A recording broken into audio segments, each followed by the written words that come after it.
हड़ताल में जाने से पहले सोचा तो था कि तभी वापस आएंगे जब नियुक्ति पत्र हाथ में होगा समायोजन का, लेकिन अफसोस इस बार भी हमें सिर्फ आश्वासन ही मिला।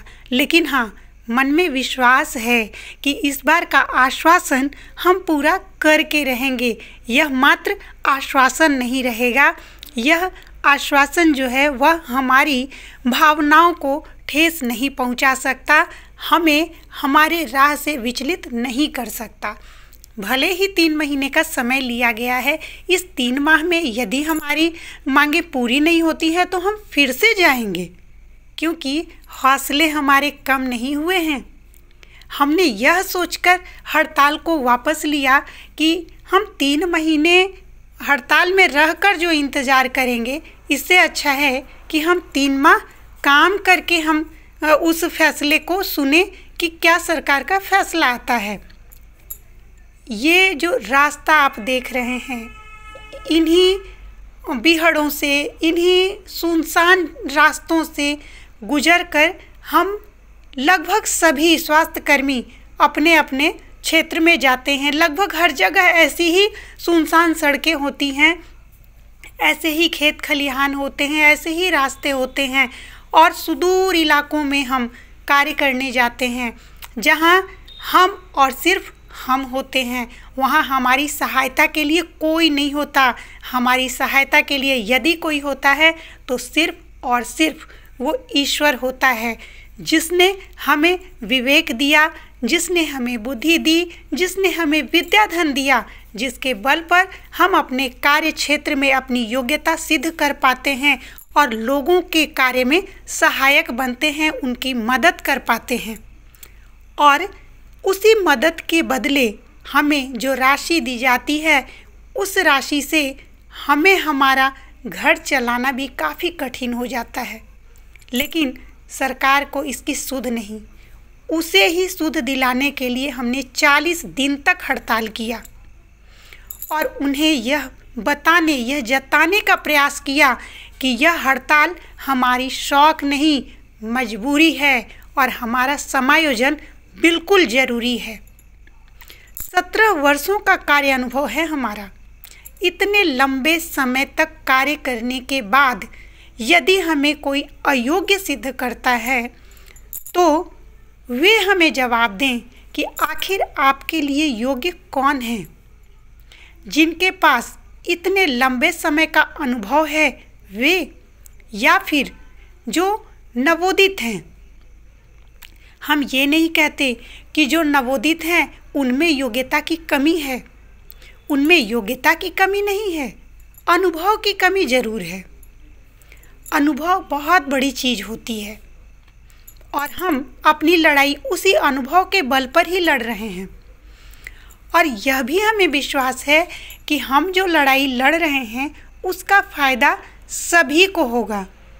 हम निस्वार्थ भाव से लड़ाई लड़ रहे हैं और सबके लिए लड़ाई लड़ रहे हैं। यदि हमने सिर्फ अपने लिए लड़ाई लड़ी होती तो हमारा जो यह समायोजन का मांग है वह कब का पूरा हो गया रहता। आज इतनी बड़ी भीड़ के साथ हमें खड़ा होना नहीं पड़ता, लेकिन आज जब हम भीड़ के साथ खड़ी हैं और जब सबने हमारा सहयोग दिया है तो हमारा फ़र्ज़ है कि हम भी सबके लिए लड़ाई लड़ें, और हम लड़ भी रहे हैं। हमने कभी अकेले जीत हासिल करने की कोशिश नहीं की। हाँ, यह प्रयास जरूर किया कि रास्ता सबके लिए बने। रास्ता जब एक बार किसी के लिए बन जाता है तो उस राह पर चलना बाकी लोगों के लिए आसान हो जाता है। हम देखते हैं कि जब कंकड़ पत्थर से भरा रास्ता होता है और कुछ लोग उस पर आगे जाते हैं तो वह धीरे धीरे साफ हो जाता है। आज हम उन्हीं रास्तों से गुजर रहे हैं और इन रास्तों से गुजरने में हमें कभी भी हिम्मत नहीं हारनी है, हमें विचलित नहीं होना है, क्योंकि विचलित होना कायरों का काम है। हम विचलित कभी नहीं होंगे।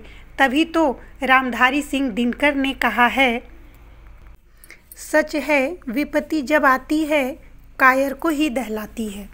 सूरमा नहीं विचलित होते, क्षण एक नहीं धीरज खोते। विघ्नों को गले लगाते हैं, कांटों में राह बनाते हैं। मुख से न कभी उफ कहते हैं, संकट का चरण न गहते हैं। जो आ पड़ता सब सहते हैं, उद्योग निरत नित रहते हैं। शूलों का मूल नसाने को, बढ़ खुद विपत्ति पर छाने को। है कौन विघ्न ऐसा जग में, टिक सके वीर नर के मग में। खम ठोंक ठेलता है जब नर, पर्वत के जाते पांव उखड़। मानव जब जोर लगाता है, पत्थर पानी बन जाता है। गुण बड़े एक से एक प्रखर, हैं छिपे मानवों के भीतर। मेहंदी में जैसे लाली हो, वर्तिका बीच उजियारी हो। बत्ती जो नहीं जलाता है, रोशनी नहीं वह पाता है। पीसा जाता जब इच्छुदंड, झरती रस की धारा अखंड। मेहंदी जब सहती है प्रहार, बनती ललनाओं का सिंगार। जब फूल पिरोए जाते हैं, हम उनको गले लगाते हैं। वसुधा का नेता कौन हुआ, भूखंड विजेता कौन हुआ। अतुलित यश क्रेता कौन हुआ, नवधर्म प्रणेता कौन हुआ। जिसने न कभी आराम किया, विघ्नों में रहकर काम किया। जब विघ्न सामने आते हैं, सोते से हमें जगाते हैं। मन को मरोड़ते हैं पल पल, तन को झंझकोड़ते हैं पल पल। सतपथ की ओर लगा कर ही, जाते हैं हमें जगा कर ही। वाटिका और वन एक नहीं, आराम और रण एक नहीं। वर्षा अंधड़ आतप अखंड, पौरुष के हैं साधन प्रचंड। वन में प्रसून तो खिलते हैं, बागों में शाल न मिलते हैं। कंकड़ियाँ जिनकी सेज सुघर, छाया देती केवल आंबर। विपदाएं दूध पिलाती हैं, लोरी आंधियाँ सुनाती हैं। जो लाक्षागृह में जलते हैं, वे ही सुरमा निकलते हैं। बढ़कर विपत्तियों पर छा जा, मेरे किशोर मेरे ताजा। जीवन का रस छन जाने दे, तन को पत्थर बन जाने दे। तू स्वयं तेज भयकारी है, क्या कर सकती चिंगारी है। क्या कर सकती चिंगारी है। सच है विपत्ति जब आती है, कायर को ही दहलाती है। सूरमा नहीं विचलित होते, क्षण एक नहीं धीरज खोते। विघ्नों को गले लगाते हैं, कांटों में राह बनाते हैं।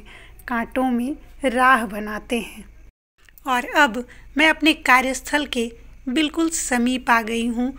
यह कार्यक्षेत्र मेरा ही है, लेकिन जो मेरा स्वास्थ्य उपकेंद्र है वो बस निकट ही आने वाला है। यह जो रास्ता आप देख रहे हैं ना, वो पिछले 5 साल से पड़ा था बनने को, और अब जाकर वह बनने लगा है। तो यह बरसों से पड़ा जो रास्ता था, कितनी कठिनाइयों से लोग गुजरते थे इस पर, और कई बरसों के बाद आज इन पथ से गुजरने वाले राहगीरों की ये कह सकते हैं हम कि सपना पूरा हुआ है। तो जब इतने सालों के बाद उनके सपने पूरे हो सकते हैं, तो हमारे सपने क्यों नहीं। तो हम भी अपने सपने को पूरा करने के लिए दृढ़ संकल्पित रहें। हमारा समायोजन होकर रहेगा, भले ही हमें परीक्षा क्यों नहीं देनी पड़े। हम हर परीक्षा देंगे, हम हर परीक्षा के लिए तैयार हैं, क्योंकि हम योग्य थे, योग्य हैं, तभी तो इस काम के लिए हम चुने गए हैं।